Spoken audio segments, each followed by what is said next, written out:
কুয়েতে অবস্থিত ক্যাপটেক কোম্পানিতে ১৩০ জন বাংলাদেশি কর্মী কর্মরত ছিলেন। তারা এখানে এই ক্যাপটেক কোম্পানির মাধ্যমে তারা কুয়েত অয়েল কোম্পানিতে গাছের পরিচর্যাকারী হিসেবে কাজ করতেন। তাদের বেতন পরিশোধ নিয়ে এর আগে একটা সমস্যা হয়েছিল। তারা যখন দূতাবাসে অভিযোগ দেন গত বছর নভেম্বর মাসে, তখন দূতাবাস থেকে সেই ক্যাপটেক কোম্পানির মালিককে ডাকা হয় এবং তাদের অ্যাডমিনিস্ট্রেশনের লোকজন আসার পরে কথাবার্তা বলে সমস্যা মিটিয়ে দেওয়া হয় এবং তাদের বকেয়া বেতন পরিশোধ তারা করে দেন। এরপরে এই মাসের ২৭ তারিখে আমরা রাত্রির বেলাতে আমাদের হটলাইনে খবর পাই যে এই ক্যাপটেক কোম্পানির বাংলাদেশি যে কর্মীরা আছে তাদেরকে থানাতে গ্রেপ্তার করা হয়েছে। তো সাথে সাথে আমি আমাদের এই শ্রম কল্যাণ উইংয়ের যিনি মিনিস্টার লেবার আছেন উনি এবং অন্যান্য কর্মীসহ আমি একটা টিমকে পাঠাই সংশ্লিষ্ট থানাতে।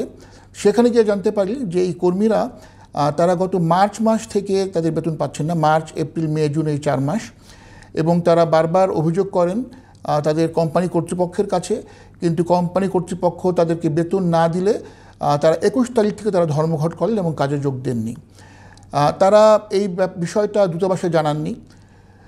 21 তারিখ থেকে ধর্মঘটে যোগ দেওয়ার পর থেকে তারা চেষ্টা করেন চাপ প্রয়োগের মাধ্যমে তাদের বেতন পাওয়ার জন্য, এবং অনন্য উপায় হয়ে তারা সংশ্লিষ্ট থানা ফান্তাস থানায় তারা এই 27 তারিখ সকালে গিয়ে অভিযোগ করেন তারা বেতন পাচ্ছেন না।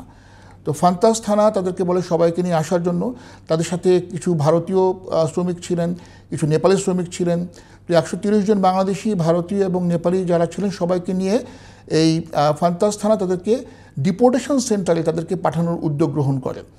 তাদের বিরুদ্ধে অভিযোগ যে তারা ধর্মঘট করেছেন, যেটা কুয়েতের আইন বিরুদ্ধ। তো থানাতে আমাদের টিম যাওয়ার পরপরই সেখান থেকে এই ক্যাপটেক কোম্পানির মালিকের সাথে যোগাযোগ করা হয়।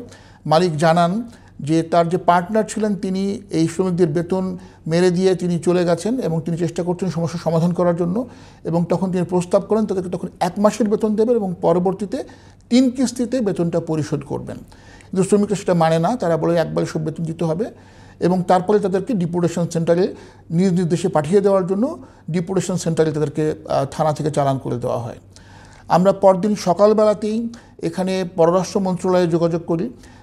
পররাষ্ট্র মন্ত্রণালয়ের মাধ্যমে নোট ভার্বাল আমরা পাঠাই এখানকার ইন্টেরিয়ার মিনিস্ট্রিতে, যেখানে স্বরাষ্ট্রমন্ত্রীর সাথে আমি সাক্ষাৎ করবো এই বিষয়ে, এবং এদের public authority of man power তাদের সাথেও আমরা যোগাযোগ করার জন্য চিঠি দিই।